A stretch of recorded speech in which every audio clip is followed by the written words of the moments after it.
Hello, everybody, and welcome to another book club. Um, Today, we'll be proceeding uh, from chapter 19, if I'm correct. Chapter 18 was a big one to deal with. Casey went, of Christopher, I guess I'll use the nice name. Christopher was yeah, he was left out of half of the discussion, so we'll get a chance to look back at stuff from last week. But yeah, first we want to talk a little bit about our week. Um, I had a really fascinating week. Lots of things going on. I don't know about uh, how that would connect to the book club. Um, not really much. Like I had a long talk with Danny about the book after we were done last week. Um, yeah, and most of it has been dealing with life. It's yeah, it's interesting because maybe I should have paid more attention, but like this swapping of axes, I'm not completely 100% on what Mark and RJ were meaning with that. So maybe someone can catch me up on that. Um, Apart from that, I do feel like what I've been reading has been fairly natural to me. Um, so yeah, Danny, do you want to talk about your intention for the week? So my intention is going to be to gain an understanding of this book. I was really struggling the first four sessions. In the last about hour or so, I just started having a ton of revelations. But part of it is I'm engaging with the book differently instead of reading through it sequentially, as though it's a thread of continuous thoughts that connect to each other. I'm doing a lot more searching over concepts, and that's really helping me to see what to map his concepts onto concepts that I already have. So yeah, my intention is going to be continue to be to gain an understanding of this text, and I'm kind of finding a different mode of engaging with the text now.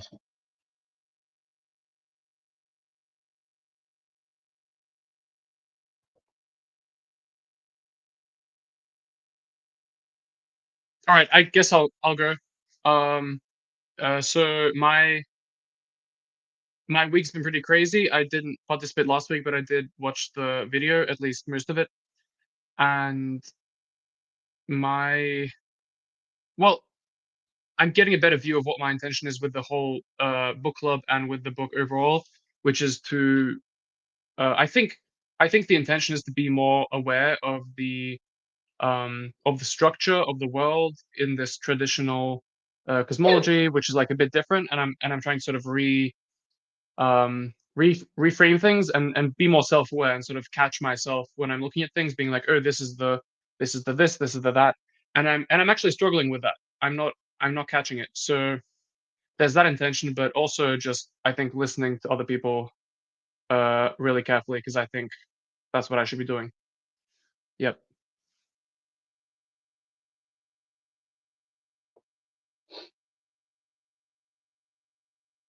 Whoever wants to go can just go. Okay. Yeah.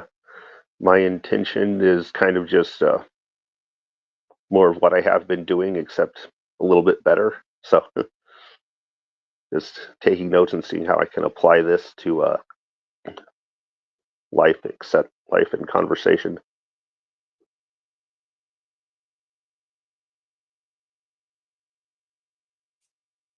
Second, Danny, my intention is to practice listening well.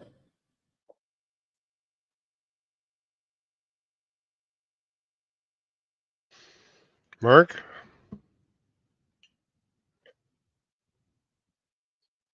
Mark is not there. Adam? So My intention, because I've actually gone through this book a couple of times before, one time on its own, and then the second time when I started doing a full read through of the Bible, which I'm actually still ongoing, close to the end now. But I used it kind of to as a standalone read, and then as a companion, supplement. And then now my intention is to kind of maybe be able to share some of the insights that have been kind of stewing over that, and also to be able to kind of get more insights, and with a lot like Christopher's intention, to be able to get a little bit more practical understanding of a lot of these concepts. I mean, I've already been able to apply some of this stuff to, random things like cooking and socializing, and the biblical text, and even like health and wellness, and engaging with the sacraments and that type of thing. So just kind of being able to have kind of closer understanding with that, and like I said, just being able to share that, and then maybe get some good insights so I can do that better. Okay. Yeah, Mark seems busy. I Yeah, my can go. I mean, okay. my intention hasn't really changed, right? I'm still trying to help you guys and integrate, these different chapters, and especially this section, because this is where it gets good. So yeah, I mean, nothing terribly new there. So I'm looking forward to this particular section, though. Yeah, I forgot to say, like, I have been talking to a bunch of secular people, like on Friday, and like I was I was able to approach them in a different manner, and like at least show some of the value, or some of the potential, and I think this book helped with that. I'm I'm yeah, I'm just gonna focus on trying to facilitate, because I part of my talk with Danny is like, yeah, like I don't really know what I'm doing with the facilitation. Like it's a weird book, right? Like I think a lot of people struggle with, like, well, what does it even mean to read this book? What is it trying to say, and how do I participate in that? Um, so yeah, I want to invite everybody to like take uh, 30 seconds to reflect on how to implement their intention in the coming hours. Like what would that look like? And also the people watching in the live stream, also set your intention about how to listen.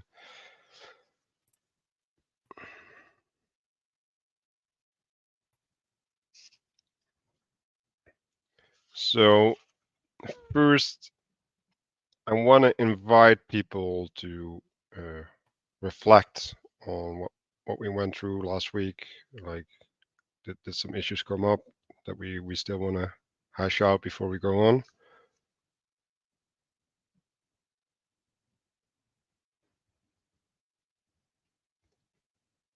You're good, Christopher. Like you went through the video, right? Yeah, I went through the video. I left a few comments on that one. The only thing that might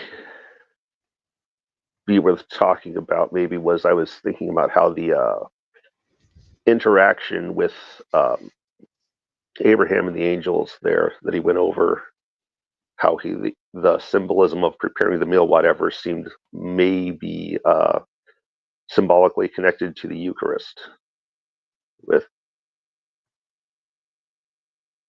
you have the bread that he prepares that comes down, is symbolic of the coming down. You have the flesh, animal sacrifice type thing, being lifted up, and that seemed, you have Jesus said, I am the bread of life, and then, take, eat, this is my body. And then, of course, with the animal sacrifice, you have blood element in that, and that seemed maybe connected. I think we're going to see a lot of things that are going to start adding to your point over these next few chapters leading up to chapter 25. And there, I do think that there are some parallels with that story, also with the story of Joseph in Egypt, with the dream interpretation, and talking to the other prisoners. So that is something that I think is going to probably come up in conversation at some point here.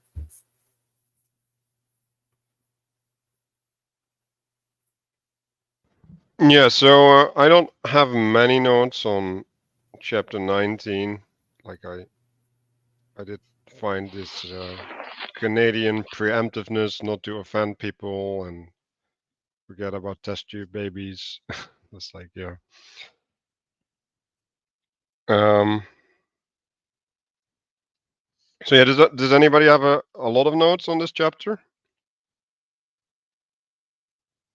I don't on this one. I have a lot of notes starting at 21 because I thought that's where we were starting. But I think the materialization and refinement really starts kind of showing a few different aspects back in 19 and then kind of moving on. But I didn't make specific notes for that. My one specific note about 19 was that seems like procreation was sort of a microcosm of creation. He's using it kind of reminded me of the first 3 days of creation there, where God divides light from darkness, then water from water, then land from water, and then the trees start springing up. The plants start springing up. That seemed.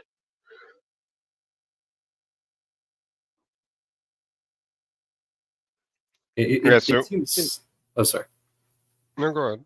I was just going to say, one of the things that I have kind of notes on that go a little bit into the upcoming chapters is a lot of this kind of the sequence of, you know, the below first and then the above after, and then kind of like the sort of multiplicity that generates between that. That tends to, it seems to happen in that sequence the same way as kind of the first few days of the creation story.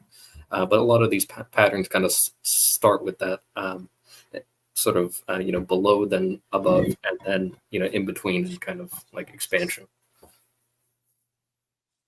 I've noticed that the female or the wife as earth and the father as heaven, that structure really breaks down when you apply it outside the specific examples and ways that Matthieu gives in his book.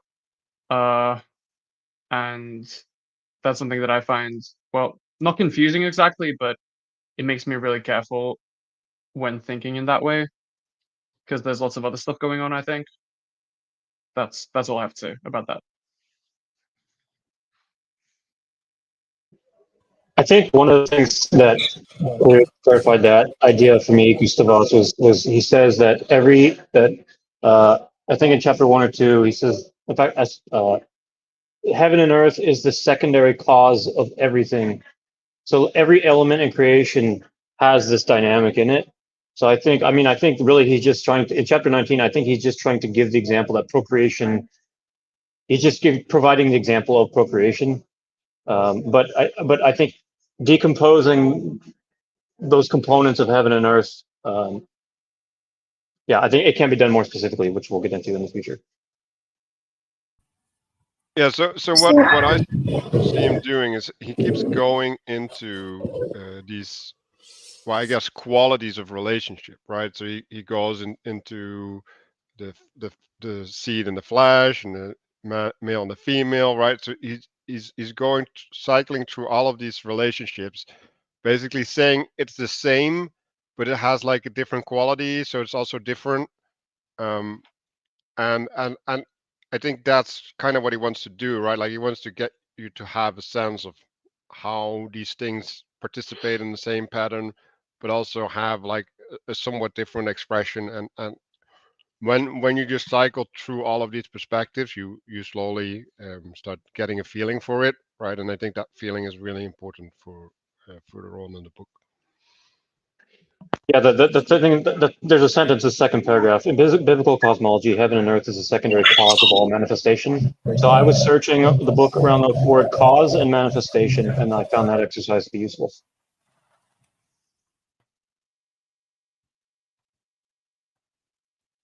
To go back real quick to what Adam was saying, Adam, when you were describing this, you talked about how the earth comes first and then the meaning is imposed from above.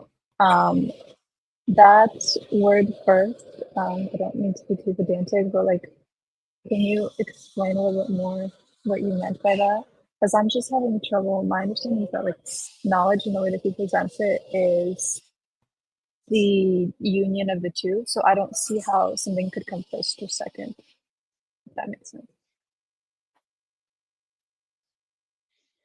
That's just been a bigger like sticking point for me, because union implies like two things at one instance to me, and so like I don't know if talking about it as one coming before another is what he means. I think I have. Let me see if I can find this. So, well, a lot of the stuff that Matthieu kind of brings up is a lot of it is kind of going based off of the kind of first creation account, where it kind of starts about the that there was that everything was dark, and that there was kind of the expanse of kind of confounding darkness, and then after that, kind of the the spirit of God hovered over it. So it's this kind of thing, like there's that both of them, both the heaven and earth aspects, both emanate from the same source, but that he has kind of a quote here from from Proverbs, I think, which is it's this kind of and it's something that we see a little bit in the diagrams here. It's with wisdom the Lord founded the earth, so it's kind of like a downward kind of imposition of kind of creating that, and then with understanding he established the heavens. So it's this kind of like it's weird, because it seems like you see the thing that's founded from above downwards, but you see that one first, and then that provides support to the thing that's kind of difficult to view. So it kind of like a you imagine like you can have a blueprint for a house or something, but you can't actually impose the form, or you can't inform the house until you have the materials present in order to kind of support that. Okay. So Yeah, I think it's worth. I think it's worth thinking about this, right? Separating Adam into male and female. And if you think about the creation story is a story of separation or distinction or discernment, right? And so there's this chaos, and chaos by definition has no discernment, right? And so it's not quite the same as uniformity, right? Which also has no discernment. Uniformity has no discernment, right? You can discern a uniformity from something that is not the same uniformity or is not uniform. But chaos has no discernment. And so in a way, and this is why Peterson talks about chaos and order is the discernment of chaos. And Adam gets separated into male and female, which again makes the smallest unit family, roughly speaking, on purpose, right? So that you can tell the difference, because there is a difference, because that difference makes the world. So as he talks about microcosms and macrocosms, I think it's understanding that everything in existence has the heavenly and the earthly components to it, and it's the interaction of the heavenly and the earthly components that constitute the being of things. So as he gets into microcosms and macrocosms, he discusses hierarchies of not just things, but also beings.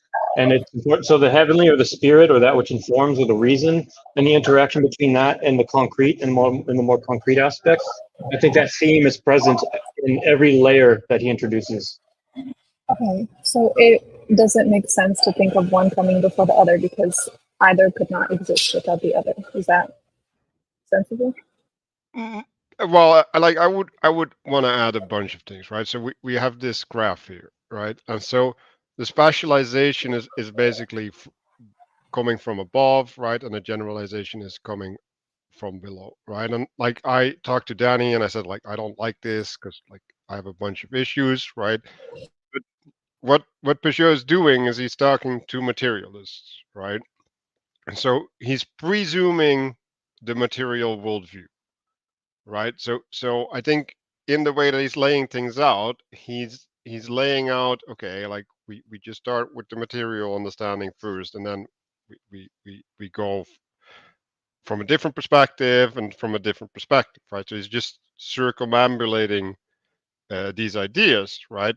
And then the question is, well, like, how is it? Well, then the question is, well, from what perspective, right? So, like, if I look at something, right, like, I don't necessarily see I necessarily don't see the heavenly immediately, right? Because the heavenly is something that's beyond the material, right? So the material is the first thing that I interface with uh, when I observe something, right? But that doesn't mean that the fact that I can see it isn't inherited from the heavenly, right? So if you say, what is first? Well, I would say heaven is first, right? Because if the heavenly doesn't exist, I can't recognize anything on earth, right? Like because it would be meaningless, right? So the fact that things can be organized in a way that's recognizable to me must pre-exist their order, because else they wouldn't organize in that way.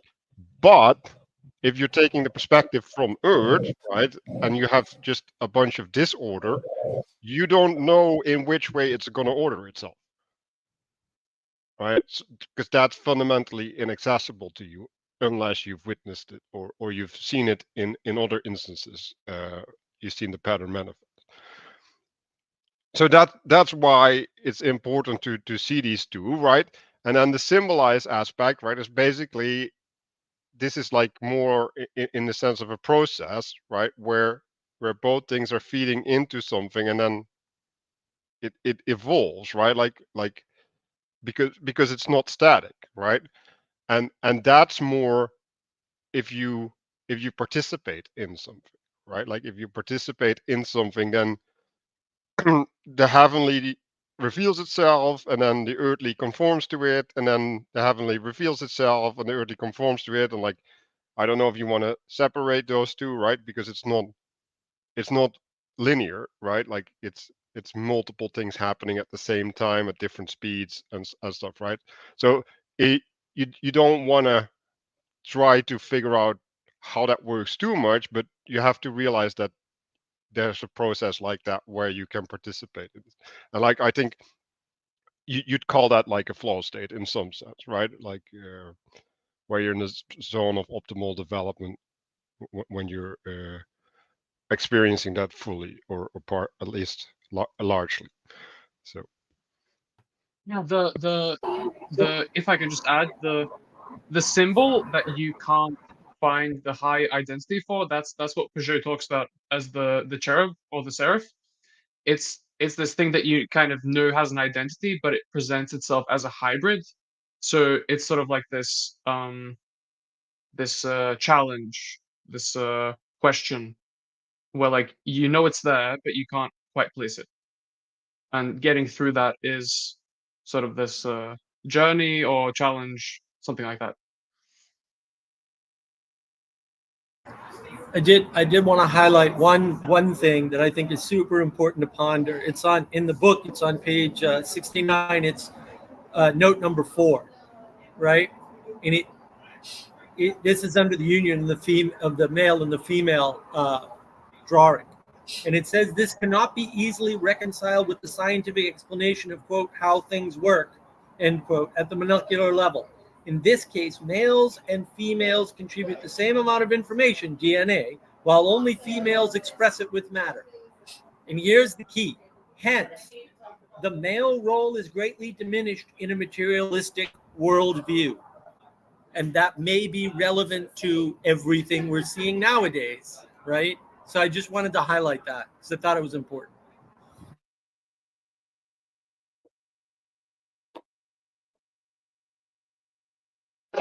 I think one thing I was thinking about in terms of which comes first is, I think when we're talking about like teleological purpose, or like the purpose of your life is like the thing that you've decided is the highest value versus like an epistemic way of knowing, these two things, they interact with each other kind of simultaneously and dynamically, in a more dynamic way.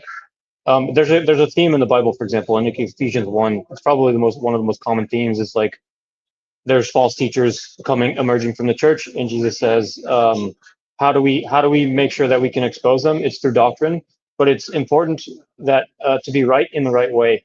That theme comes up all the time. So it's insufficient just to be right about something. It's also important to be right in the right way. So I guess part of what I just kind of wanted to bring up is pondering, is challenging. What exactly do we mean by first? What are we after? Are we after meaning, or are we after building a model or something? Yeah, and that's still where my challenge kind of is, because the first line of Genesis is that in the beginning he created the heavens and the earth. And I'm sure that the fact that heaven is first there is significant, but I can't fully grasp this idea that like it's the heaven that's just first with the imposition into matter. I think that takes, like, if RJ was here, I think he talked about that image with the tree. I think that just takes like a position from the bottom. I can't express what I'm trying to say very well, but It sounds like what you're saying is meaning is not an objective thing that is imposed from above, right? no, that's not what I'm saying. I'm saying that like knowledge, which he equates the symbols to, cannot, which is what I assume we would have access to, is not something that can be just had with the abstract principle. And like, obviously, but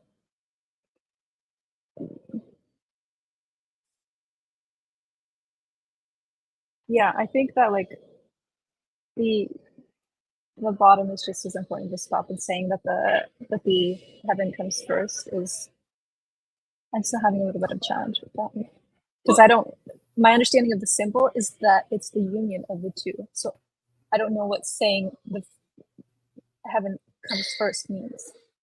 If I could add something, I think the definition of knowledge based on the biblical cosmology that Matthieu is using is a lot different than what we're used to with what Mark a lot of times calls like the age of gnosis. That a lot of people refer to knowledge as a certain thing, but really what they mean is information. And so in this aspect, it would be something like and wisdom and information in this cosmology are kind of they're put in a similar category of heaven, whereas understanding would be like the practical experience. So it's kind of like, if you the wisdom of swimming would be, you read a book about it or somebody tells you about it, you have the abstract principle of what swimming is, but that's not really useful if you don't actually get in a pool and try it yourself. And that would be understanding, or standing under the concept. And then the person who's able to actually do the thing materially and also be able to maybe communicate it, or at least cognize it, non-materially, then that would be actual knowledge within this cosmology, as I understand it. So I don't just the union. Yeah, I don't see the concept of a firstness here. I see them as two necessary components to constitute meaning. I think that ways of being cannot be separated from fact or manifestation. But I don't know much about the book. So. I think King Solomon in Proverbs actually had, and I think Matthieu uses it later. It's interesting because I agree, it's not like a first or most important type of thing. It is about getting them both. But King Solomon says the first rule of wisdom is first get wisdom, and then with everything you've gotten, then go get understanding, like go get practical experience with it. And so I think Mark has talked about this before, like learning things doesn't actually do anything unless you're actually doing something with it. If you're, unless you're contributing something or getting some use out of it. Otherwise, you're just kind of like just intaking stuff. And yeah, that wouldn't be very helpful at all. But yeah, that union of the two is kind of where the rubber hits the road. So I think maybe a good example is this book club, right? So like I and Mark worked a lot around things, right? And we've gained wisdom on how to do book clubs.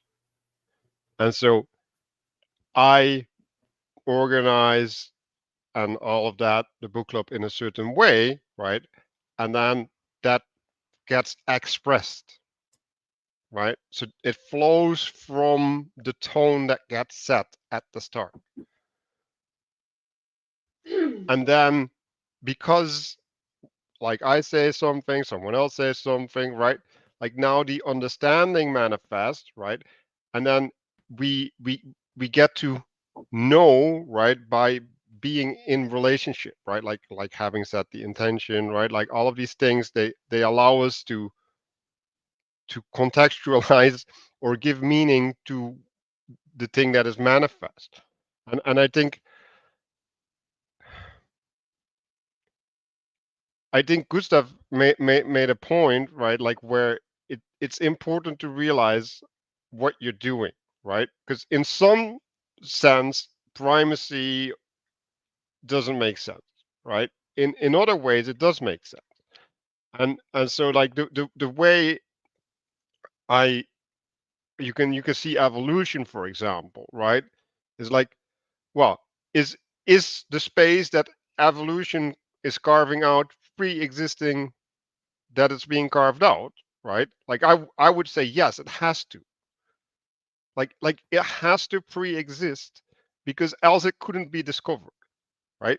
Now, is it known? No, right? Because it can only be known if the space is revealed by given a body, right? Like when there's an animal that like does something or whatever, and it either works or it doesn't, right?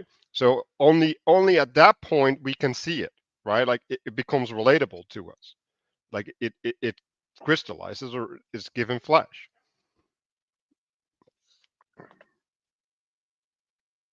I think maybe what comes first in sequence is a potential, and without a mix of heaven and earth, there is no potential.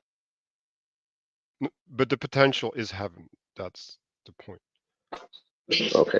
I think heaven and earth are both formless. I think it's important to understand that earth is also formless, right? It's like meaningless form, like uninformed body, something like that. Yeah. Uninformed matter.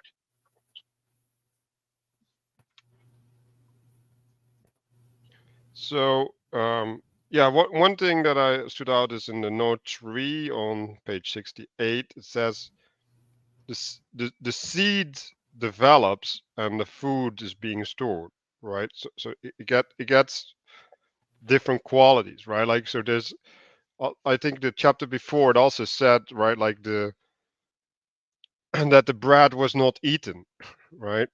There's a persistence in the material, while there's a sort of like more ineffability in the heavenly, right, or in the masculine in this case, coming down, right? Because the seed, like if you have a tree that comes from a seed, right, like do you still recognize it as the seed?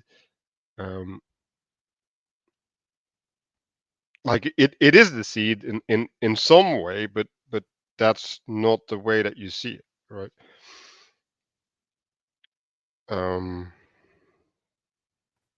Yeah, so a good way to look at the father is that which gives the form, and the mother is that which enables, in some sense. It allows for existence. And then the seed consumes the food. That's how they get. Yeah. This is still on page 68, right?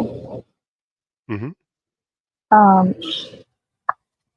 He says that the role of the female is the responsibility of refining matter into food. I don't understand like how that's done in the what he means by that being the role of or in the image of procreation. Like just that last sentence of that page.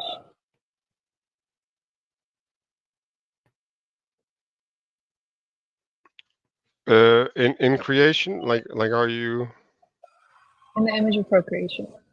in procreate? Well, like the mother is eating, right, and that feeds the child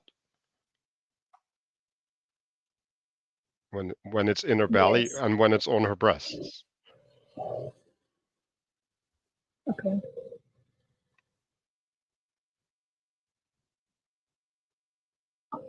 I'll probably come back to that one, but Like maybe there's something in it that children when they're first born they well they eat or they drink milk, right? And if you remember, there's the levels of stuff. There's like the solid, the liquid.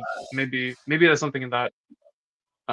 Because babies can't really eat solid food, so that's maybe a kind of raising up. Maybe. And in the pregnancy, she's raising matters, so she's creating the body of the child, which is gradually getting larger. And I think okay. Matthieu, I'm not sure if he does it in the book, but he talks about even and later on, I think next chapter they're going to go into microcosms. But at like the communal level, is the community can eat as well or integrate and then become a bigger body. So in many ways, this book club ate me because I wasn't here in the previous episodes, and then I showed up, and now the body is one person bigger or whatever you will. But that in the case of the pregnancy, that like Manuela said, she's eating, but also the body of the baby is getting kind of materialized through the process over time.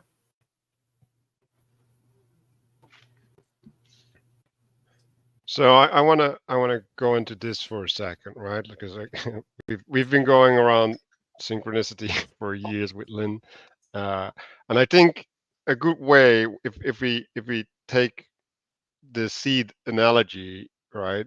Like synchronicity would be that the same seed is manifesting in different realms or something, right? So that you recognize that which is happening having the same origin or something, and thereby affirming its truth to you, or its reality to you. That's the way that I would think about that. Maybe someone else has a different view on this.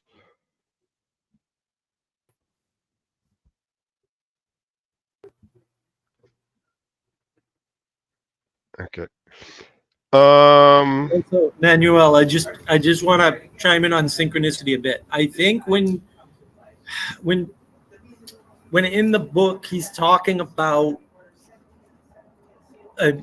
something like food gets refined, right? So they that was the making of the cakes basically from the flour, right? That's synchronicity. It's the interaction between two things to a positive third thing that wouldn't emerge cultivated correctly by randomness or something. And so all reciprocation in some sense is synchronicity. They're not the same word, they don't mean the same thing, but reciprocation is the method by which things synchronize. And that's sort of important. So when you're doing, say, the refinement, that is an act of synchronicity. But you're taking the flour and synchronizing it with other components to make cake, right? That's part of this whole symbolism, and that I think is important. I think that's how it plays in. It plays in the language and in the, but he's just using slightly different words because he's talking about the operation at scale. He's not talking about individual instances. So synchronicity, when we use it, it usually just refers to two things that we would otherwise think would be random, which suddenly aren't, right? Whereas in a biblical cosmology, synchronicity is all about the reciprocation or the submission to interaction with the world that produces something greater than would have been otherwise.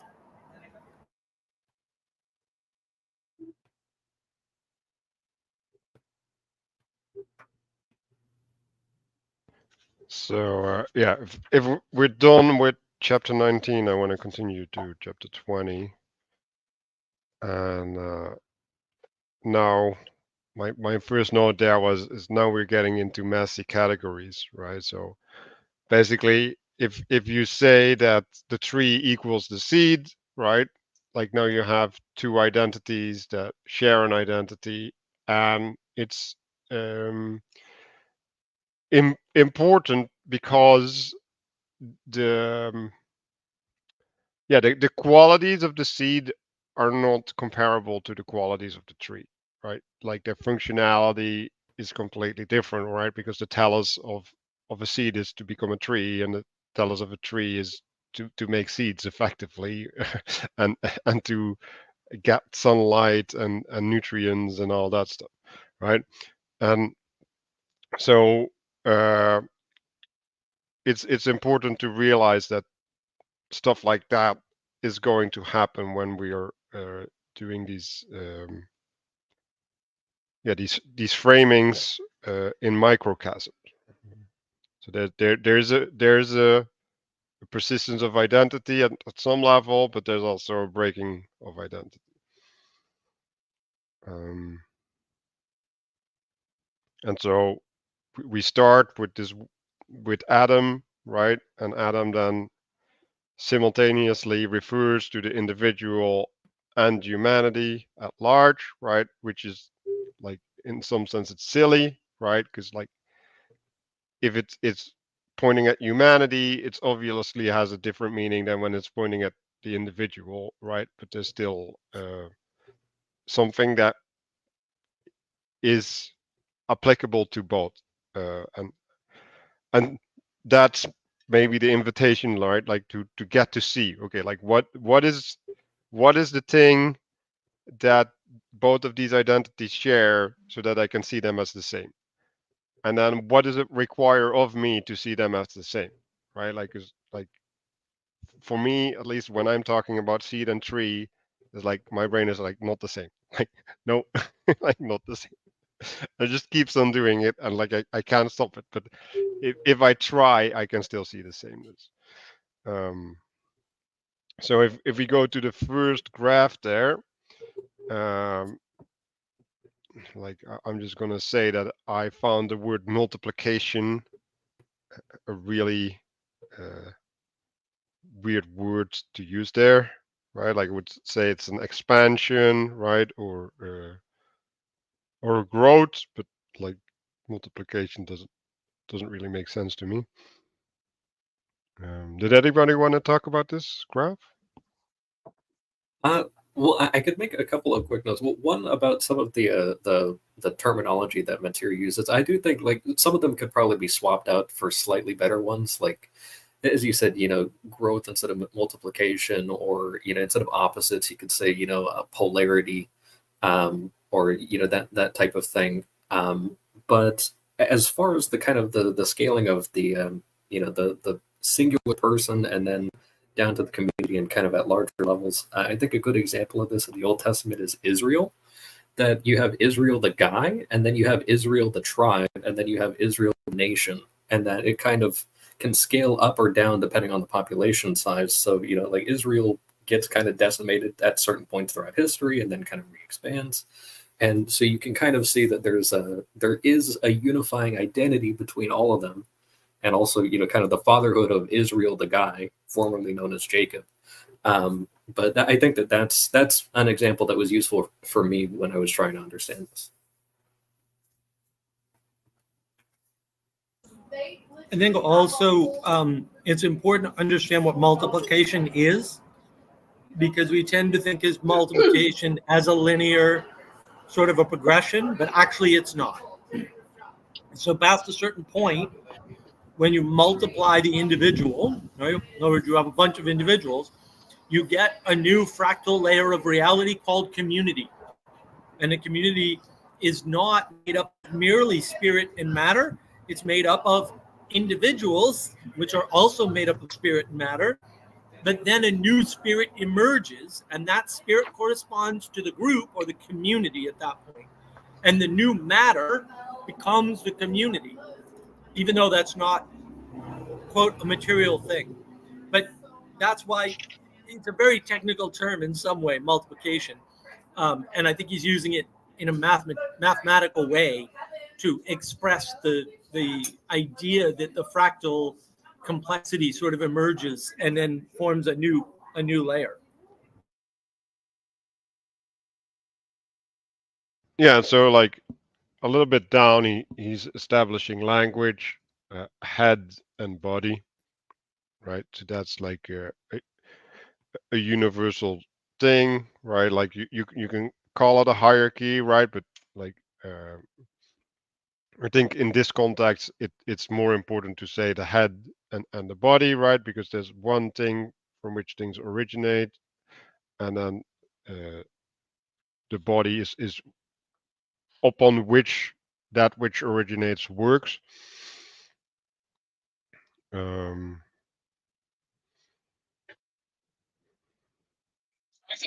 I think it's I think in this sort of diagram um so we in some sense he bases this on Adam or on some other person like Israel, as you just said, but I was thinking about family trees and about, for example, my own family tree.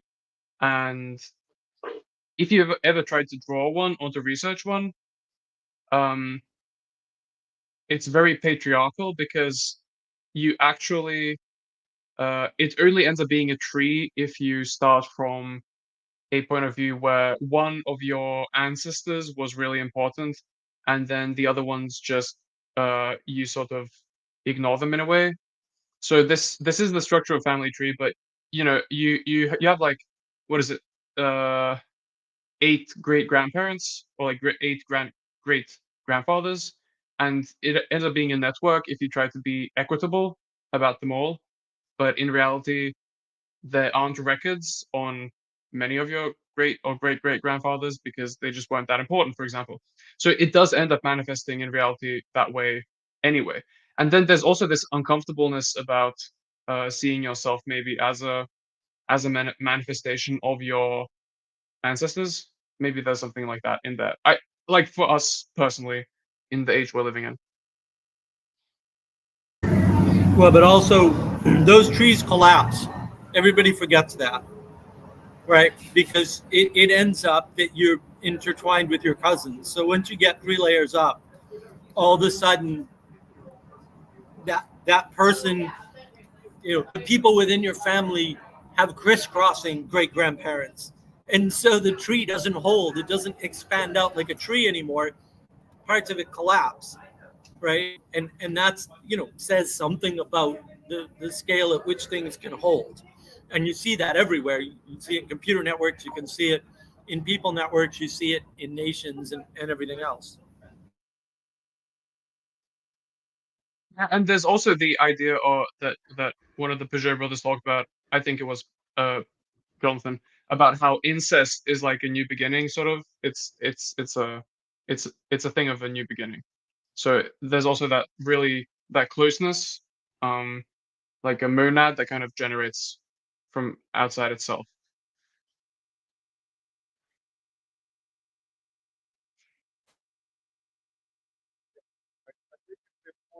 realize that if we're talking about a family tree, we're talking about a spiritual father, right? Like, so Adam is a spiritual father, Israel is a spiritual father, right? And so, like, what is a spiritual father? If you are being fathered by that spirit, right, or by that seed, then you will gain a certain identity, right? And that will put you in a certain relationship with God in the Bible, right? Or with your environment, right? Like if you're from a royal family, that means that like within the neighboring countries, right, you get a certain respect or you get an animosity because like that's inherited with you being of that family in some sense. Um, so if we go Also, down, a spiritual father is also an ideal to some extent. So yes, that's kind of important to associate the spirit with a form of an ideal.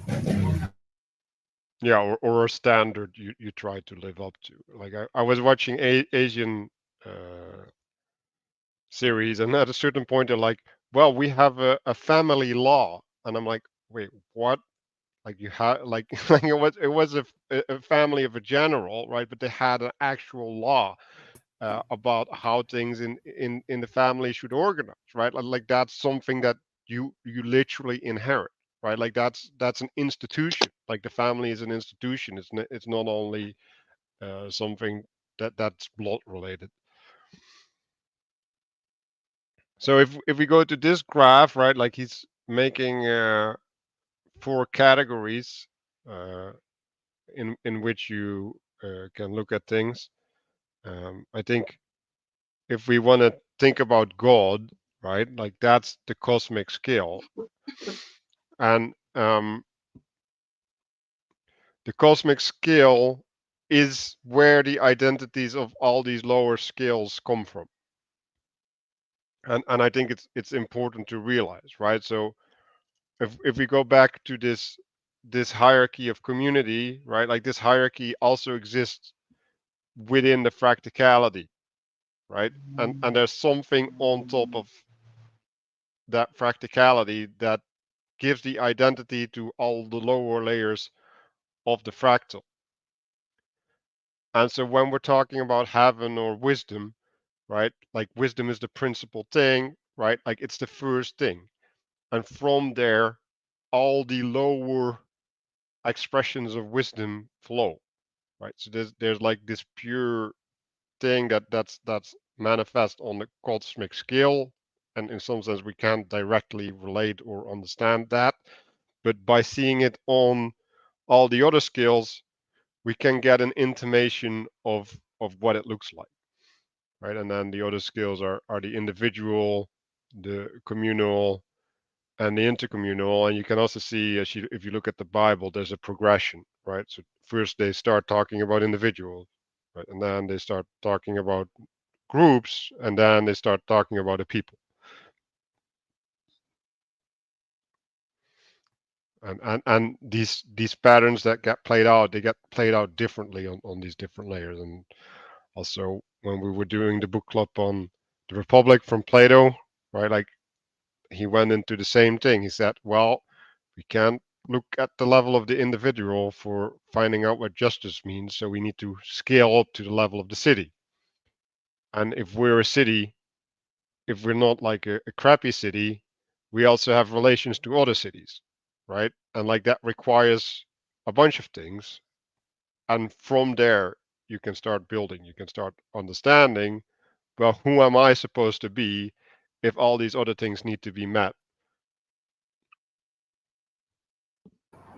I also think it's important to note, right, on the left, Adam as mediator in the macrocosm. That's the only word that's different, right? Adam as a nested microcosm, right? So in one, he's a mediator, binding heaven and earth. And in the other one, he's nested, right? So he has a home within it. So that's what's, to me, that's what stood out.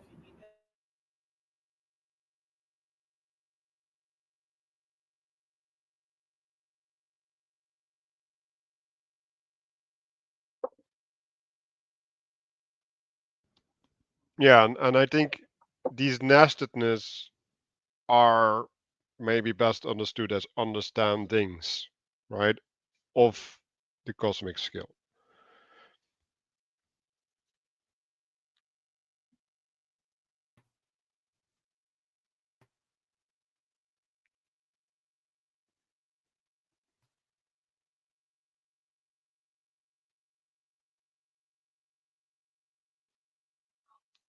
I don't know if this is directly tied to the image on this page, but does the fact that Adam is a microcosm, heaven and earth, and Adam is also made in the image of God, are those two things tied together, and can we make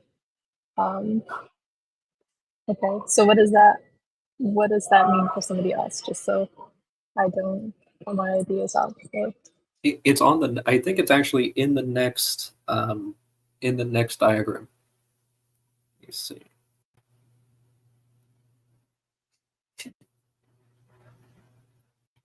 Oh yeah, it is. Right. Yes. Right, so the macrocosm is basically the the original principle, right? Like, and the microcosm is expressions of that principle. Like a representation of it at a lower scale.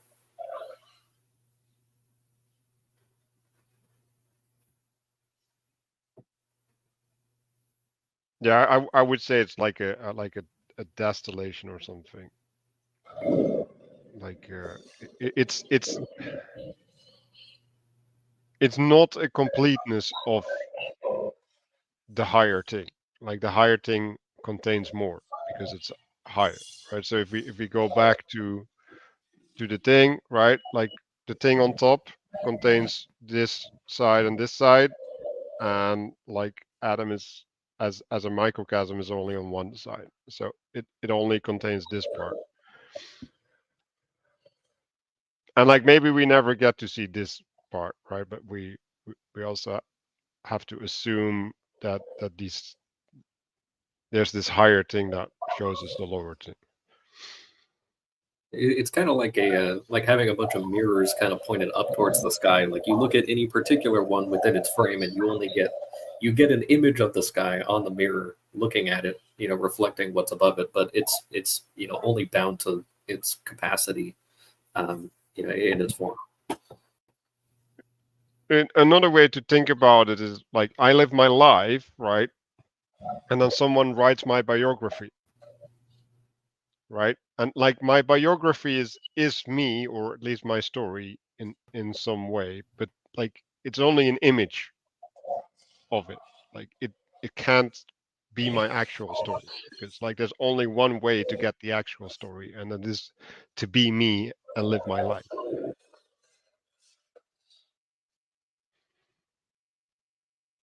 Okay, so what are the implications of the fact that God is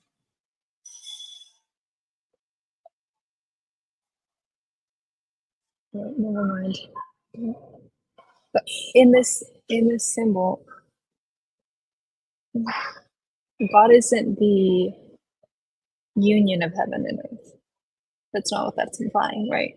But what I was insinuating is that Adam is that microcosm. So, but Adam is also made in the image of God. So is there a significance in the fact that Adam is a union of heaven and earth, and the fact that that is a reflection of God? Or does anybody understand that differently? I think at some point, it might be in a much later chapter. I think Matthieu says something about the Adam as central mediator. So with this kind of symbolic worldview that everything is a union of some sort between heaven and earth to varying degrees, that that Adam is right in the center. Does that include God? Does that include God in that, or is God as like this external? So I think like with this symbol that we're seeing here, that God is kind of containing heaven and earth, and in the same way that Adam contains flesh and breath. Like those two manifestations of his existence are kind of inside Adam. Like you don't really get the flesh or the breath, in a functional way outside of being inside Adam, or the human.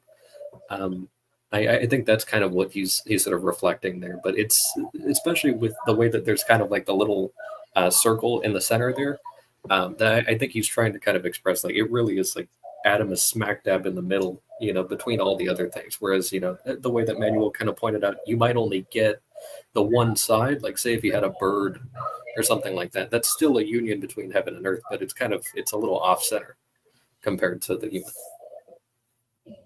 So I think this is the name, right? So this is where the identity comes from, right? And this is also where the identity comes from, and these are what makes the identity, or what manifests the identity, right? Or God is stood under by heaven and earth, if that makes sense, right? And so like Adam is stood under by breath and flesh. Isn't there? I think there's a Bible passage that says something like heaven is God's throne and the earth is his footstool, or something like that. It is that sort of like his identity is supported by the things beneath him, and that from his perspective, even heaven, which is non-corporeal, is kind of like a seat of sorts. Yeah, just the implications of that are, I don't want to go into that, but they're really interesting. I feel like. Well, it's a flipping of the hierarchy. So the normal hierarchy would be the one that's, I think, in the previous page, where you have heaven above earth, and then you get this flip and this transcendence of it, where it kind of turns on its side, and God is sort of in a totally different hierarchy that just looks different. And it's a kind of transformational move.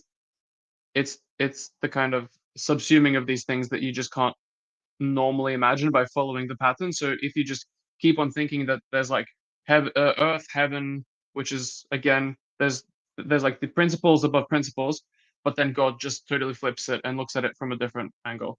That's how I see it. Yeah, contains it in some sense, right? Like he's Yeah, I think too, when you say flipping, Gustav's, I mean, that's correct, but also it's not flipping as in inside out or backwards or upside down. It's a different perspective on the relationships, right? So Adam is still bringing together heaven and earth. God is still above heaven and earth. Like none of that changed, right? Uh, Adam's in the middle of that, right? But notice the arrows, right? What feeds into what?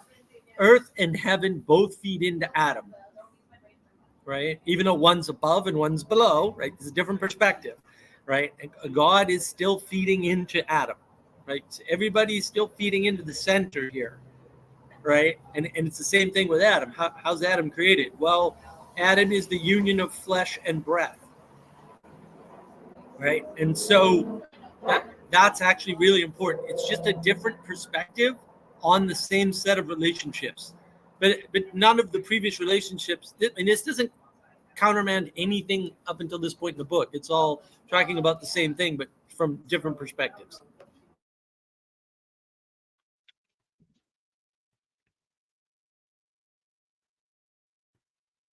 yeah, and I think maybe we should get back to these like when we're a little bit further in the book, maybe like then then they get a different meaning or different sense. So maybe that's a note you want to take to, because we can always go back to things, right? So I think it's also interesting, right, when we're talking about social classes, right? Um, like we don't really have those anymore, at least not in the same way. Because like like usually in the past, right, when you were a teacher, like you'd have a certain status, right? Like and it come with a certain set of relationships, a place in the community, all of that. And that's kind of gone away to a large extent.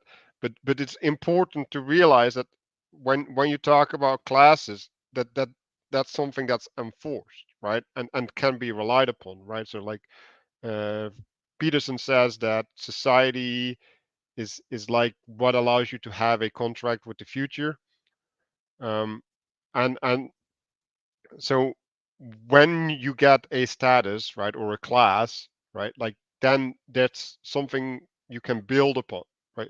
Structures that you can build upon. It's like, okay, like in the Bible, like the priestly class gets established, right, and they have this what's the right word, well, they have this obligation, right, like as part of being as the priestly class, like you have to have all these cities everywhere, and that the people can come in, right, and they can take shelter, and like they help you with the relationship with God, all sorts of things, right? And because these things are there, right, like now uh, the law, the legal system, right, like can get some strain relieved, right, and therefore you can implement things in a certain way that you couldn't implement otherwise, right? And now we swapped that a little bit into law, right? Like we're using law to do the similar thing, right? But this is more,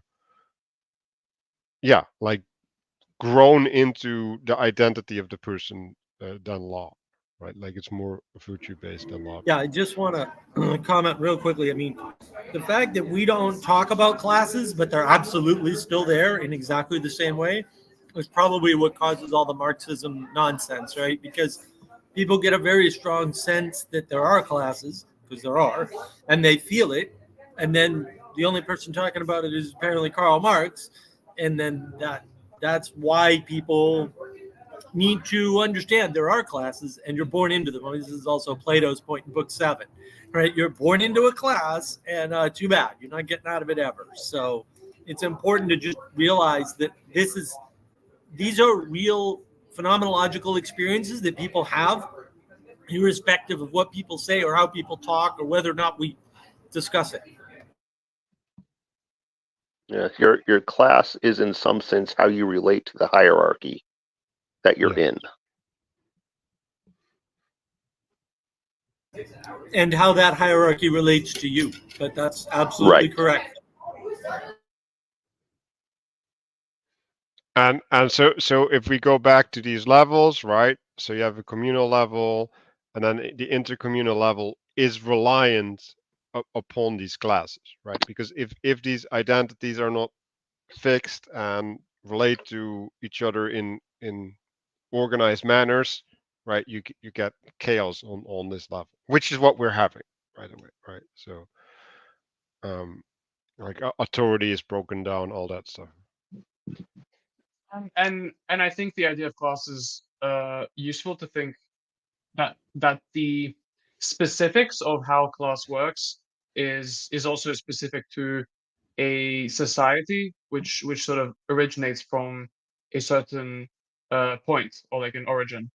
And as the society grows and as it moves away from its origin, both so as there's more people involved and also as time passes, the link to that origin can get weaker, and as the society grows, it also differentiates a lot. And so that class basis also differentiates, and then it gets more difficult to keep everything unified under that one structure. And sometimes it's better to kind of have different branches of that tree kind of go each their own way, and to stop trying to impose the same structure in all of them, I guess. I definitely see that nowadays, because different places have different ideas of class, and the specifics also are different.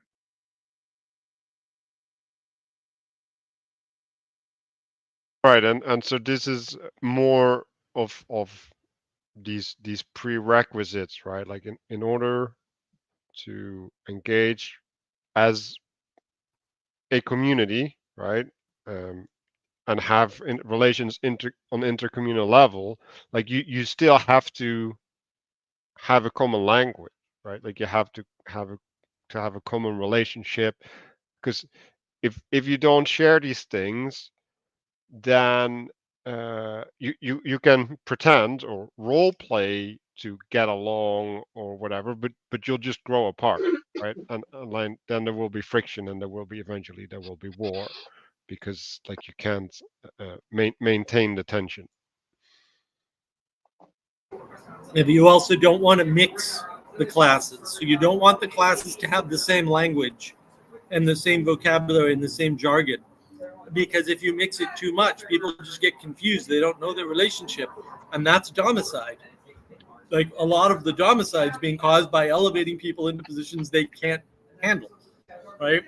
Like if you're leading a security organization and you're not very good at it, it might cause a problem, right? The same goes with corporation. If you put somebody incompetent in charge of a corporation, it just destroys the corporation. Everybody loses their job, right? And so you can't just take the janitor and put him in charge, right?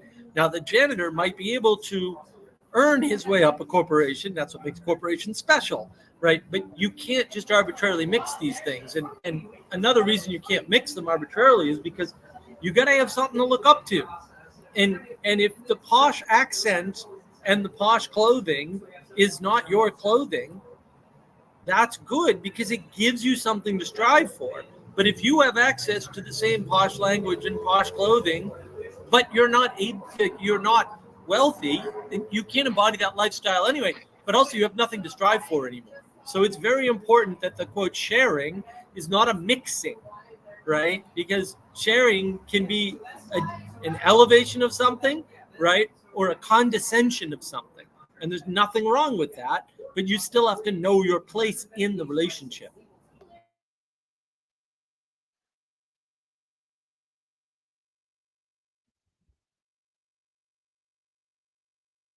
Does everybody feel complete on this chapter?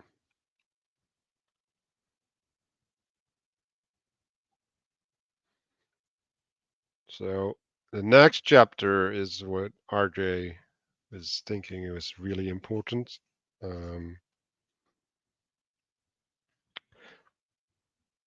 I don't have much to say about this apart from, yeah, it kind of sounds like a lot like Plato, using gold classes and silver classes, like he's actually making a similar description.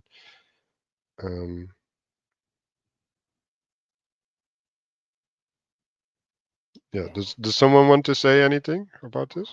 I mean, I think at the end, right? Yeah, the last paragraph here in this chapter, he talks about the different scales and how you can do the interpretation at two different scales, right? So it could be interpreted at the communal scale in social classes, right? And then it's authority and power, right? Just priests, nobles, merchants, and laborers. And so like he gives you that exemplification of how the fractal pattern unfolds. Now you can just apply this pattern. It's the same pattern. It's the same dream. You can apply the pattern at the scale of the king personally, or you can apply it at the communal scale. And these are the results you get. And so this is more training in essence to relate symbolism, which should be connecting things for you in a many-to-many relationship with different scales of reality at the same time. Yeah, so go ahead. I was just going to say that I've definitely found this particular image quite useful, especially for that. I know a little bit later in these next few chapters, Matthieu will kind of start talking about Moses and his need to kind of decentralize his authority. And that this is definitely a really good kind of more material representation or analogy of the way that he does that with establishing judges over, tens and fifties and hundreds and so on. And as Mark was saying, there's a lot of really interesting sort of things that you can use to kind of connect this, especially as we go on, because there will be more iterations of Nebuchadnezzar's dreams throughout this book. That it's an image of himself, but also of his empire, and then also of kind of the place that he's governing over time. And it was something I had made kind of a very long leap for on our Moby Dick book club, that we see a lot of kind of similarities between Nebuchadnezzar's kind of craziness over trying to overtake the entire hierarchy, trying to overimpose the head of gold onto the rest of it, because he's kind of losing stability on the bottom, and kind of making a parallel between Nebuchadnezzar and Ahab on that one. But I think that we're going to see a few more kind of iterations of this throughout through the coming chapters of that kind of hierarchy of the thing that is light and bright going all the way down to the thing that's dark and sturdy or corporeal at the bottom. Yeah, so it's interesting that he, because if you're doing a relationship to classes or whatever, right? Like in some sense, yes, right? Like the workers are least connected to the head, right? Because like the only thing that they know from the head is that they need to produce food or whatever, right? Or they need to produce pottery. While a general would like at least be part of the military aspect of the empire and have a way bigger participation in the whole.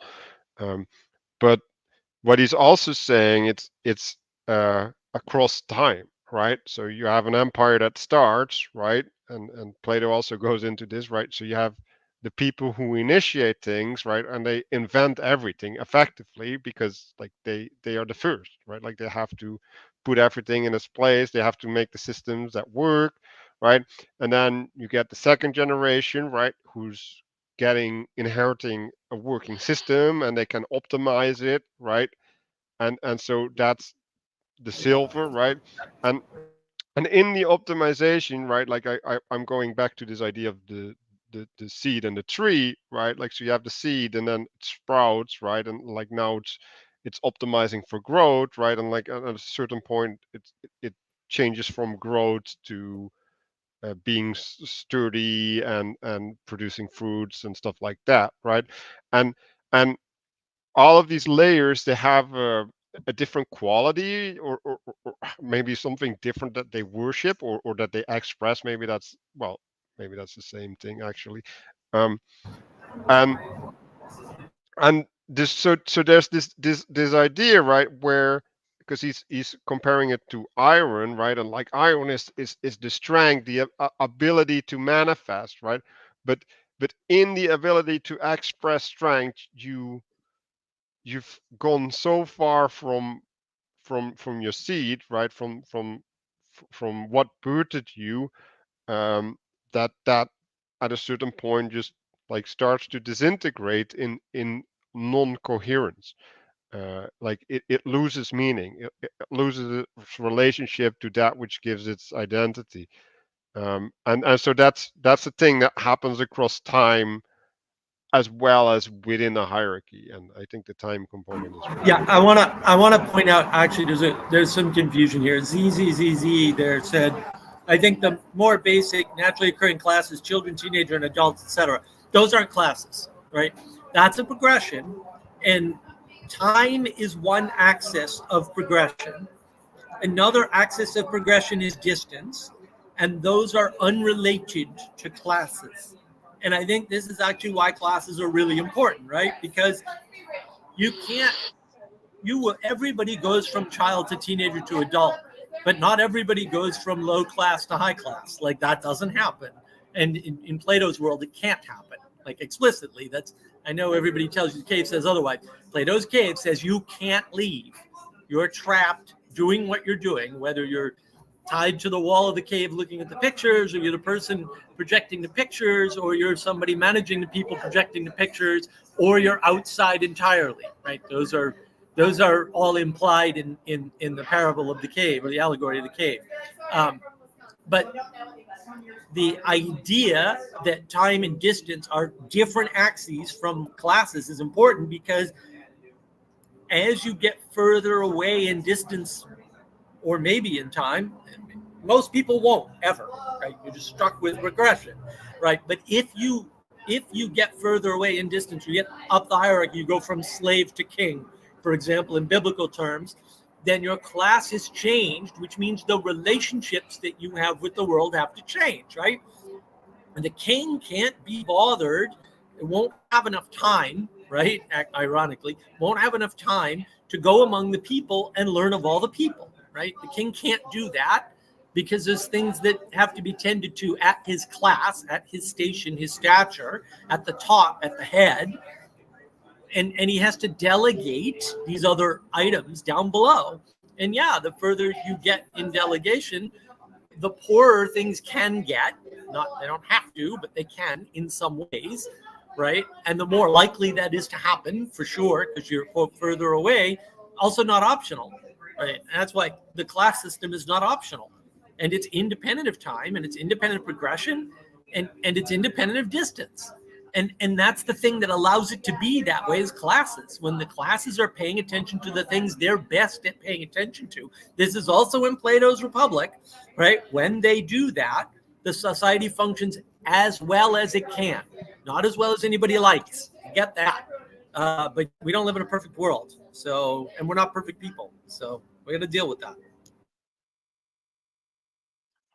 There's a thing that the generation, or like the transition from gold into these other metals is a little bit inevitable, because let's put it this way. I don't think I have any original ideas in a way. I think I just sort of reproduce and elaborate on ideas that and concept structures that have been handed to me. And if I try to reproduce stuff that has already been done, it's necessarily going to be a lower version of that which it's coming from. Like it's a because I'll always be referring to the place where it came from, to like my father, essentially, like this spiritual father, and it will never be as good because there's a kind of because the standard is the father, and so it just looks worse. So like silver to gold, there's a contrast.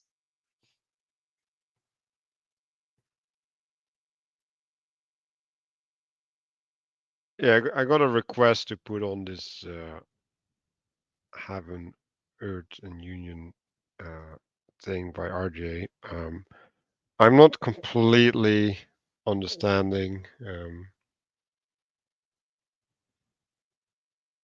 what he's meaning by it, but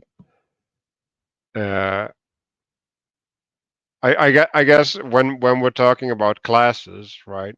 It's like, well, if you're having the heavenly view of a society, right? Like then you can do certain things and you can't do certain things. Same goes for the earthly view, right? Like when the earthly view, you're kind of trapped within the trees that are around you in the forest, right? Like you don't have much else to relate to. And when you have the union, like there's a different level of participation, right? Like there's more the organizational stance, right? And I think if we're looking at Plato, the Republic, right? He's making three classes. So he's making the class of the workers, uh, or like the common folk, basically, and then he's having the guardians, right? And the guardians, they bear responsibility, and then he has the philosopher king, who's basically the head, and is supposed to lay out the structure in which things manifest, right? And then you can see, yeah. Well, I don't. Maybe we'll get into that actually in the next chapter because that's kind of similar. There was something I wanted to share here because on this page that you just moved to, he mentions, and I think we touched on it briefly about the social classes kind of starting in a similar order to the gold, descending down to the clay and iron of the priests, the nobles, the merchants, and the laborers. And I very poorly drew on this whiteboard here that in some of the diagrams, they're going to Hold on be. a second. I'll. Yeah, Oh, you know, I need to learn how to do this properly. that's okay. So in the coming, this is probably flipped, isn't it? My text No, is it's probably fine. flipped. It's fine. Okay. So one of the things that we might wind up seeing here, or that we will wind up seeing in some of these upcoming diagrams, is that the descending hierarchy will sometimes also be presented as kind of the nested microcosms in circles. And you might imagine kind of like a cone or like a conical tree or something like that, with kind of the descending echelons there. So you would have, the priests at the top, and then you would have the nobles, the merchants, and then the laborers. And then this kind of nested microcosm that I poorly drew here is a representation of when the Israelites are in exile in the desert, the way that they arrange their tents from where Moses and Aaron and everybody are kind of living, the Levites and the priests are all in the very center circle. And then you have kind of the military, the nobles and kings, and then you have the merchants, and then you have the kind of labor commoner class, and then they also had foreigners that were outside the camp that were also traveling with them, but they kind of stayed on the periphery of that. But I just wanted to kind of demonstrate that that some of these might be coming from a top-down orientation or a side view as we start going a little bit further with these upcoming diagrams and in the newer chapters. But that's all I got. So using this structure, and since I think a lot of us are trying to see this stuff in real life, how do you think that structure manifests in society nowadays? Like priests don't tend to live in the center of cities, at least not here. Right. Let me tell you that. Well, I So- think Mark talks about this a lot, like the flattening of the world. That it used to be that you did have you would have a church in the center of your town, and it was at the top of a hill. And then where you can imagine, like a medieval kingdom, like you would have kind of the the church in the very center of the fortress, and then you would have very close to what was very much guarded, and then you would have kind of like sometimes rings around the various walls, assuming that it was a very wealthy place. But things would be kind of arranged in that sort of way. But things have kind of, as we kind of talked about, become more chaotic over time. But classically speaking, at least in the Old Testament, that's kind of how things were laid out. I think the structure is still present. It's just different. Like nowadays it's the city is the center, and then it's the suburbs on the outside, and then the farms on the outside of that, and then the wilderness on the outside of it. It still kind of exists. Just the city is the center. I think we've mentioned Plato a bunch of times, but I think for a really good explanation of this, check out the Texas Wisdom Community's coverage of Book 8 of the Republic. So that's where they start out with an aristocratic king where everything is good, and then his son doesn't uphold the virtues in the same way. The emphasis of the whole book is on the relationship to virtue. And so because the subsequent generations corruption are at a disadvantage because the corruption morphs. The son doesn't uphold the virtues in the same way, and so they morph into an oligarchy. And then the incentives that drive people are different. So you could think about all these 4 different social classes. In an oligarchy, the things that compel the leaders as well as the workers and the guardians are all different. And the nature of the corruption is greater. Like they have more time for leisure, there's more excess, right? They pursue pleasure more, for example. And then you get democracy, where now it's so fractured that there's so many purposes. We can't concentrate our attention in the same way. And then you end up as tyranny emerges. So it's a very detailed model of how the soul degenerates, where you can talk about how the virtues kind of degenerate over time. But yeah, we don't have central priests, but I think if you want a kind of a really high resolution model of thinking about where we are in this point in time, check that book out if you're willing to put in some effort. Yeah, we're in the middle of Book 8 of the Republic. So you just go to Book 8 of the Republic, read that. That's where we are, and that what Danny outlined, which is roughly the outline of Book 8. See our book club on the Republic. That's basically the corruption of the classes. The class system doesn't change, same number of classes, right? But it gets corrupted because of time and because of the way it's handled, right? Because of the lack of exemplification. So the classes start to play a different role. And yeah, we're roughly in the breakdown of democracy that leads to tyranny. And that's basically what's happening. And Plato's got it all outlined. Why nobody mentions this, I have no idea. But like they probably should. So I get a video on that, of course. Check out Navigating Path. So would you say that Plato is something like a priest at the origin of civilization we're in? No, Plato's a structures prophet. Plato's a prophet who sees the patterns, right? He takes the Pythagorean triangles, which is correct. Pythagoras wasn't wrong about that. Pythagoras was a nutbag who was wrong about almost everything else, but he wasn't wrong about the triangles. He divorces. He does a crazy trick. He divorces the geometry of Pythagoras from the wider world, right, through forms, right? Puts geometry in a pure place, and then us as imitators, or the material world rather, as imitators of that pure place of forms, right? And then he gives you all the patterns that go inside. And then at the end in Book 10, actually, he reunites geometry and poetry.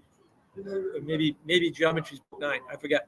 But he reunites geometry and poetry back into the system, right? He reintegrates it. So he breaks it all apart, puts it all together in the quote correct way, and that's why you don't need any philosophers past Plato, except maybe Aristotle, but that's only if you're crazy.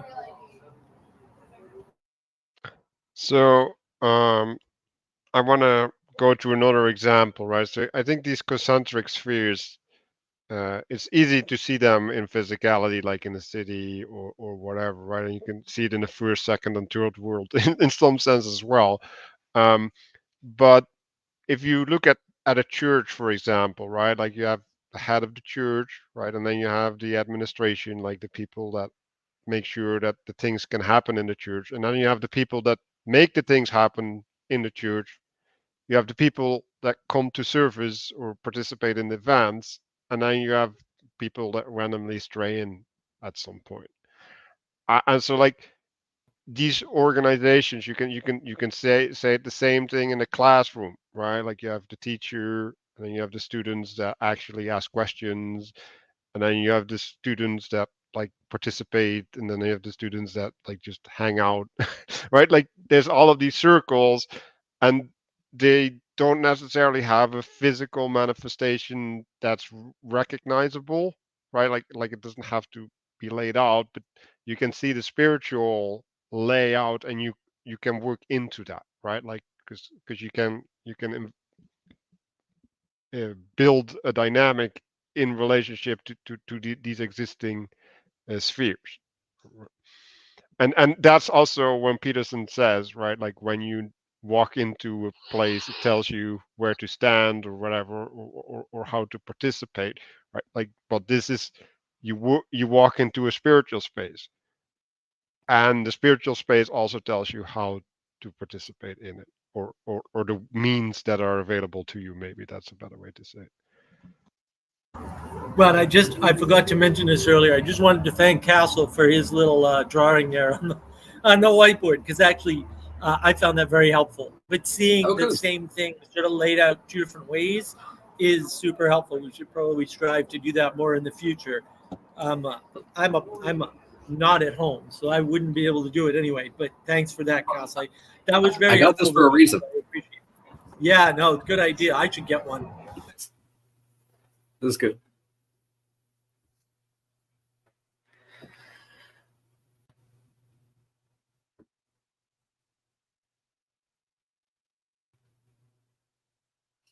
So I guess we feel complete on this one. And then we can go to chapter 22. Oh wait, I need to thing. There we go. The rising of a nation from Earth, right? So now we're getting, in some sense, we're getting the microcosm of the creation story of blowing the spirit into Adam, right? Like now we're breathing it into a spiritual body.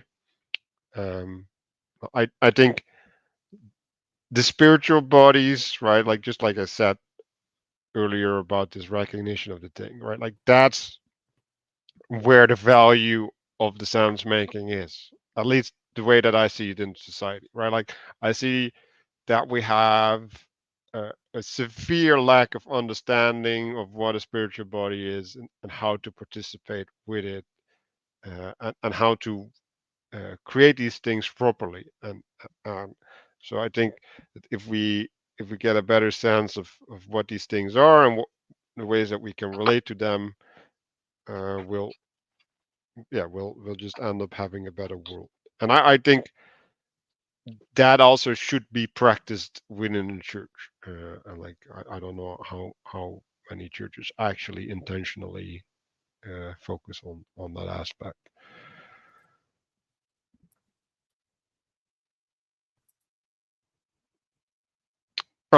Yeah, so here, like I like this graph better, because like it's basically saying, well, there's a principle, right, and then things gather under it. So like you can say differently, right? You have a leader, right, and then people start following.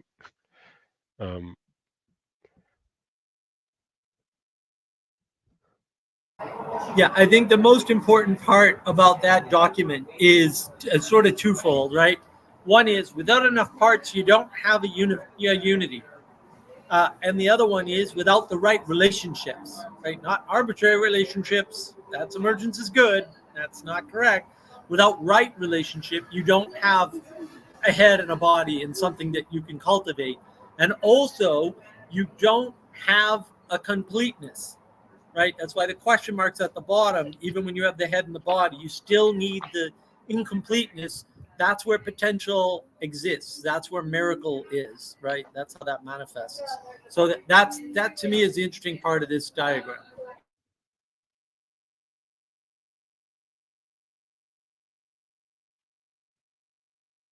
Yeah, and I think if we take the physical analogy of a body, right? Like it's not a one-dimensional relationship of the head to the body, right? Like there's many, right? Like you consume food, water, and you breathe, right? You give instructions with your mind, right? You like there's a bunch of things uh, that happen and that are in relationship to the body, and they don't follow the same hierarchy, right? Like they have parallel systems that create the complexity. So it's important to realize that when we're thinking of these things, that for example, if you have a king, right, like, well, he has a left and a right hand, right? Like, so one is the, what is it, the social, economical, all these advisors, and the other one is the military, right? So you have these realms, and they collapse into each other at certain levels.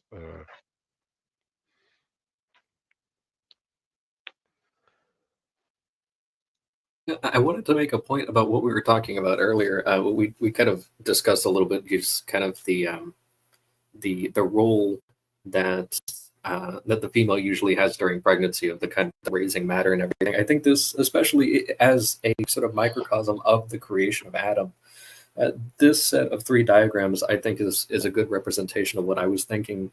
And I was trying to kind of, it's a lot better in pictures, I think. But this kind of idea of, you start out with kind of the abstract principle, and then you have a lot of, material potential, and then the kind of simultaneous movement of informing, or kind of putting in the form of the child, and then also raising the matter and everything, and that eventually kind of developing the body.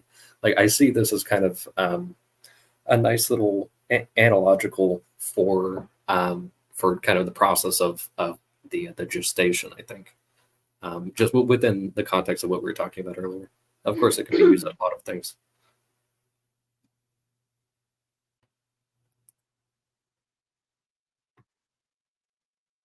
Yeah, so they start going into this story about Moses, and thing that stood out to me is that it's Moses is calling for a rebirth. Well, God is calling for a rebirth through Moses, right?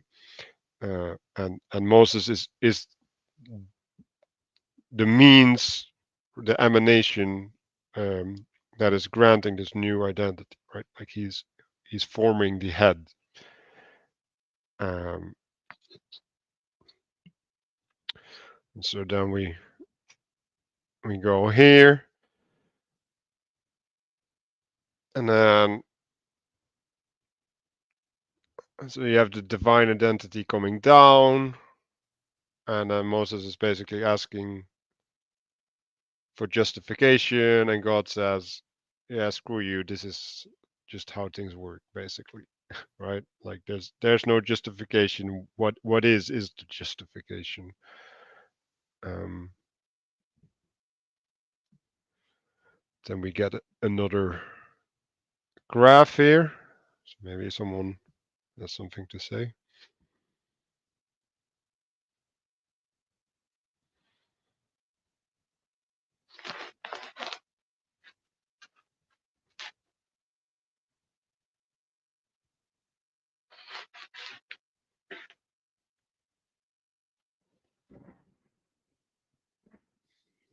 Maybe just maybe something about Egypt being lowland and then other places being a bit higher up, just strictly geographically speaking. That seems important often. I think Jonathan Pageau might have touched on this a little bit, that because Egypt was to the south of where they were, that that a lot of times a journey into Egypt was considered like a subterranean descent. A lot of times, that it's kind of like a descent into darkness, or also kind of a descent into like secularism, because they had the whole, they had the whole polytheism thing going on.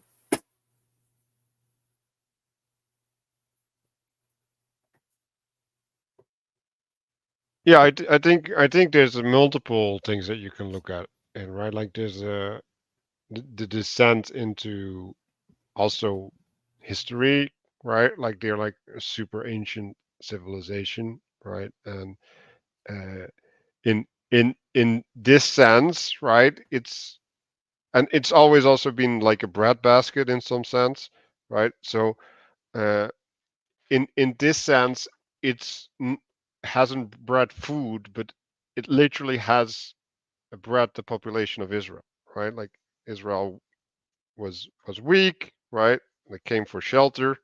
It hid under the wings of the tyranny of the Pharaoh, and now it has grown to size, right? And apparently also authority, right? Because like Moses gets to do the crazy things with the stick and with the staves, right? And then with the disasters, and then it, it he separates it from the authority of the pharaoh, right, and establishes a new authority, or better yet, it reestablishes an old one, right? Like it reestablishes the old identity, right? That's why I use the word rebirth, not a birth.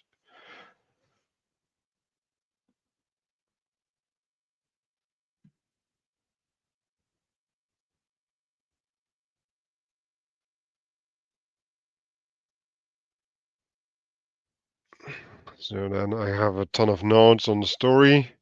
So being has sent you, right? And so like basically God's identity is in a name, right? And like this name is the principle, right? The origin from which all the organization uh, follows, right? Like so that's how you can organize correctly.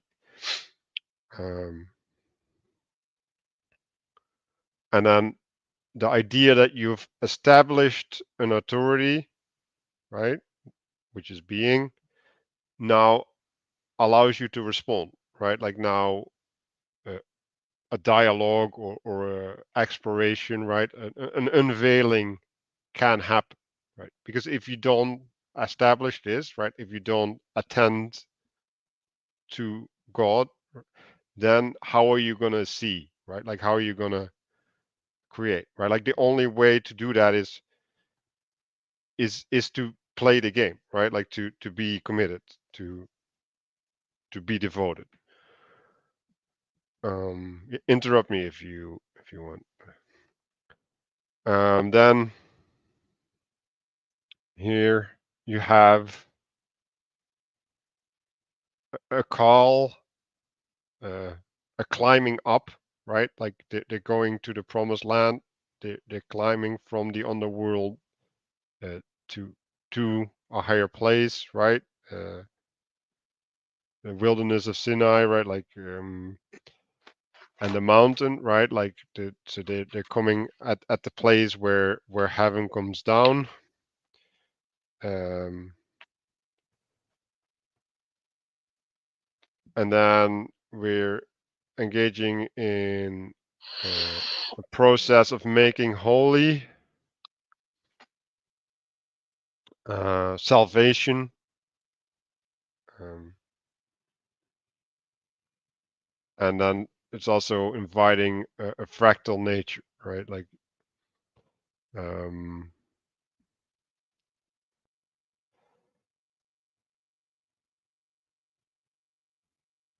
and then basically what God did to Moses. Now Moses has to do to the elders, right? And then the elders have to do it to the people, right? So there's an alignment of will. There's a fractal cascading in the hierarchy. And in some sense, I think there's also a translation happening on each of these stages, right? Like the message is gonna not be. Yeah, but really, Manuel, this is the implementation of the patterns we saw in the previous few chapters. And that's what's really important. Is here's an instantiation or an implementation of the principles laid out in the previous chapters with respect to fractality and relationship. So there's relationship, there's fractality. These are fractal relationships based on those diagrams. So if you use the text and map it directly onto the diagram as an implementation or instantiation of that diagram at that layer, that fractal layer of reality, that's the easiest way to understand what's going on here. And you're right, there's also, yeah, when you implement, translation becomes an issue, right? All these things pop up.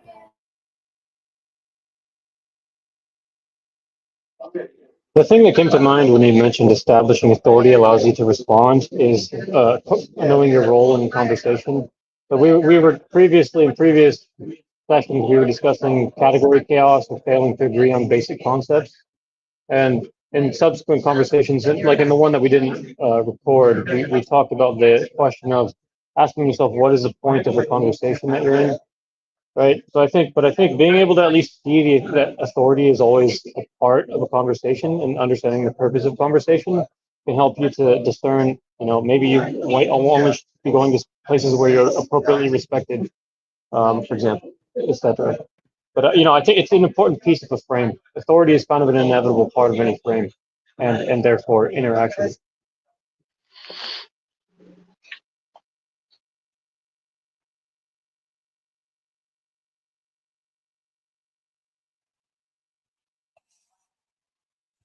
I think there's also an aspect in here where, in order to uphold or to keep the system of laws in a society stable, you have to deliberately cut off parts of society that don't conform to those laws.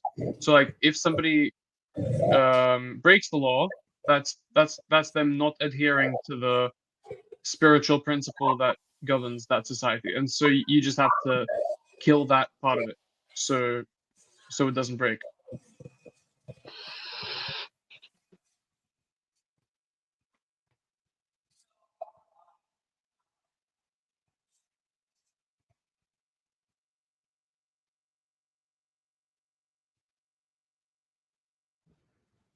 So it's interesting because I've been having a lot of conversations about soul, right? Like, so he's defining the spiritual identity as the soul. And yeah, like that connects to me to ensouling, right? Yeah. So in the last diagram, right, like law informs, right? But well, like we've seen the issues that following the law has, right? And like Christ has actually a bunch of issues with the law, right? Because in some sense we have this problem of translation, right?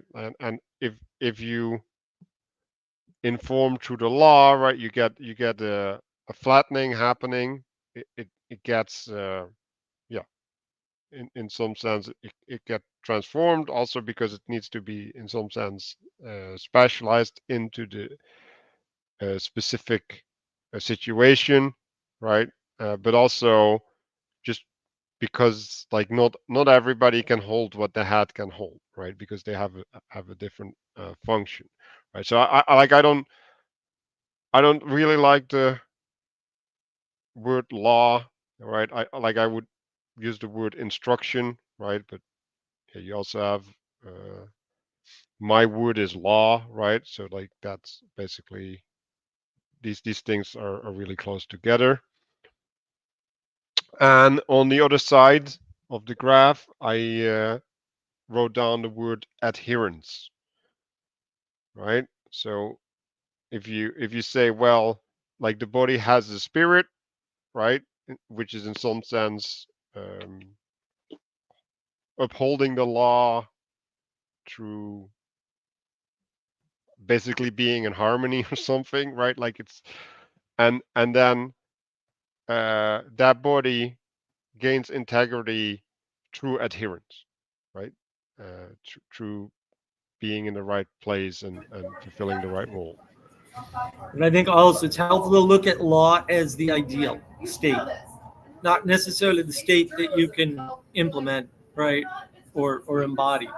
And then the law is informed by the expression, and the expression is supposed to be informed by the law at the same time, right? It's a reciprocal relationship. So most laws in most spaces, whether they be countries or states or cities or whatever, are implementations from below, right? They notice a pattern, they instantiate an ideal form of that pattern, right? A great example is the stock market in the early days in the United States.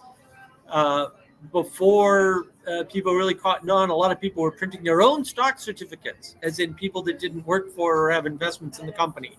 They were cashing their stock certificates in for dollars. Until people cottoned on, and then they had to set up some laws that said you can't print your own. The company prints the stock certificates, and then they're registered, so a third party has control of them, so that random people can't print stock certificates and then pretend they own part of a company, right? And so the law informed the expression of the deed towards the ideal, so that it wasn't corrupted.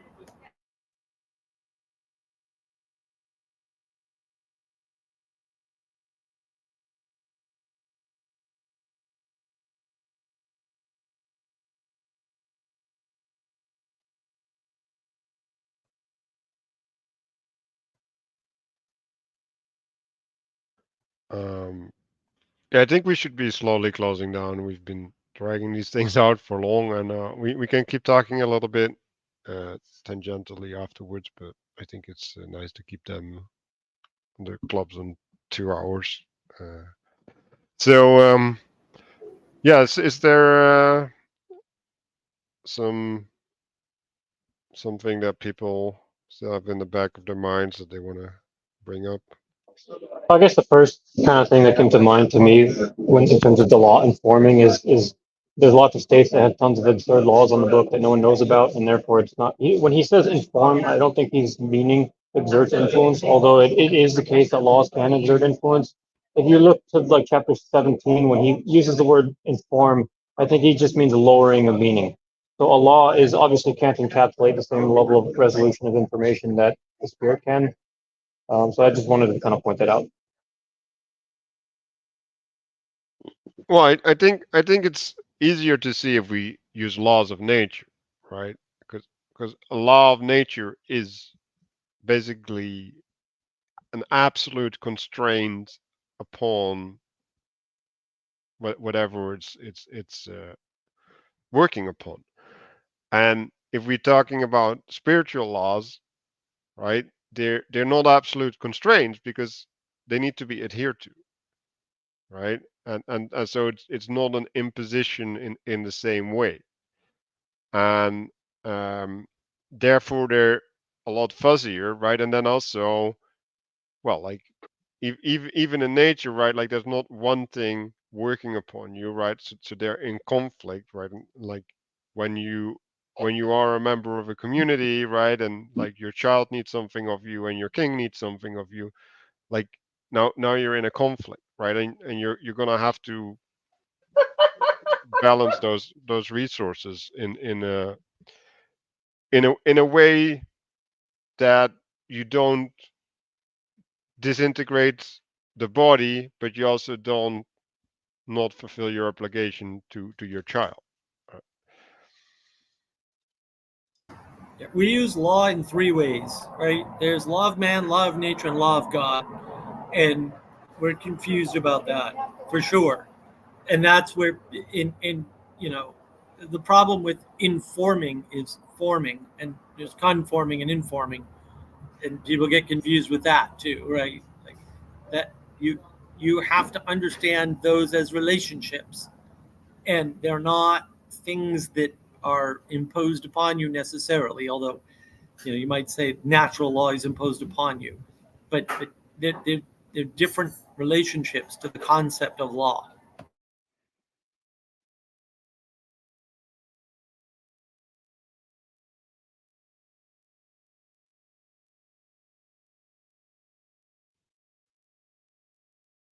And I think these concepts of law, they also go back to these layers of analysis, right? That the microcosm of Adam was manifesting in, right? So they're on the communal level, the intercommunal level, on the personal level, and on the universal level, right? And I think, yeah, it's important to, I guess, see all these elements and that they have their own claim upon you as a person, and that you have to bring them together. So you inherit an identity within all of these chasms, these microcosms.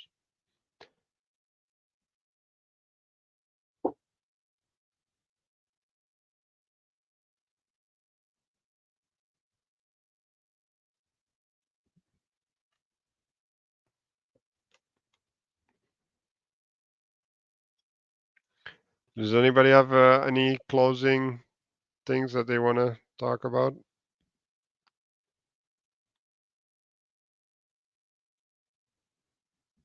I guess I just wanted to say, I didn't expect us to spend as much time on these chapters, and I'm both, excited about that, but also, a little bit. I don't want to say disappointed, but looking forward to next week very much, because I have a lot of notes for the upcoming chapters, and I think that there's there's a lot of groundwork that was laid in these chapters. Of kind of establishing certain stacking concepts that we're going to see a bit of an explosion here in the next several chapters of implications that start to pop up, both with biblical stories, and I'm sure there's lots of present day examples that'll be able to pop up, but just a lot of stuff I'm really looking forward to talking about. That the concepts are here, but they're not fully fleshed out, but I know that they will be by at least chapter 24, 25. So really looking forward to it. Yeah, I just want to boost that. This is sort of like symbolism, once it grows exponentially, right? So once you hit sort of the core symbols, or some minimum number of symbols, the amount of connections you can make goes up considerably. And then when you start to add on layers, you can just keep adding on layers without increasing the number of symbols, right? Because symbols are these multi to multi relationships, these multi-connected ways of relating things. And so, yeah, I mean, it's going to get better. We're building up to something, and that was well said, Castle. So I'm glad you pointed that out, because I also reread this and I was like, oh yeah, this is the point where things get really interesting right after this. Yeah, and I wanted to also mention something that you mentioned before about multiplication not being linear, and that it, pretty much exactly what you just said. But also a little bit before, you made the point about the singular person level, and then you have the communal, intercommunal, and then the cosmic. That as you start to kind of multiply out, then once you reach that next layer, then you get like a whole new realm to kind of operate in. And so yeah, just to kind of the point that you're making now, I think is an echo of what was discussed about an hour ago. Yeah, and I like this mentioning of the realm. I think if we want to set an intention for the coming week, I think these extra realms that appear, right, from from the cooperation, and how we're embedded in them and how we have a relationship to them. I think that should be part of our intention. I think we should read up to chapter 28. I think that would be enough so that we don't run out of content next week. Yeah, I want to invite everybody to reflect on their intention. We'll be back same time next week, I think, if Mark can organize this, because I'm probably not going to be available due to a bachelor party. Yeah, thank you everybody for watching. I'll end the stream and we can talk more afterwards.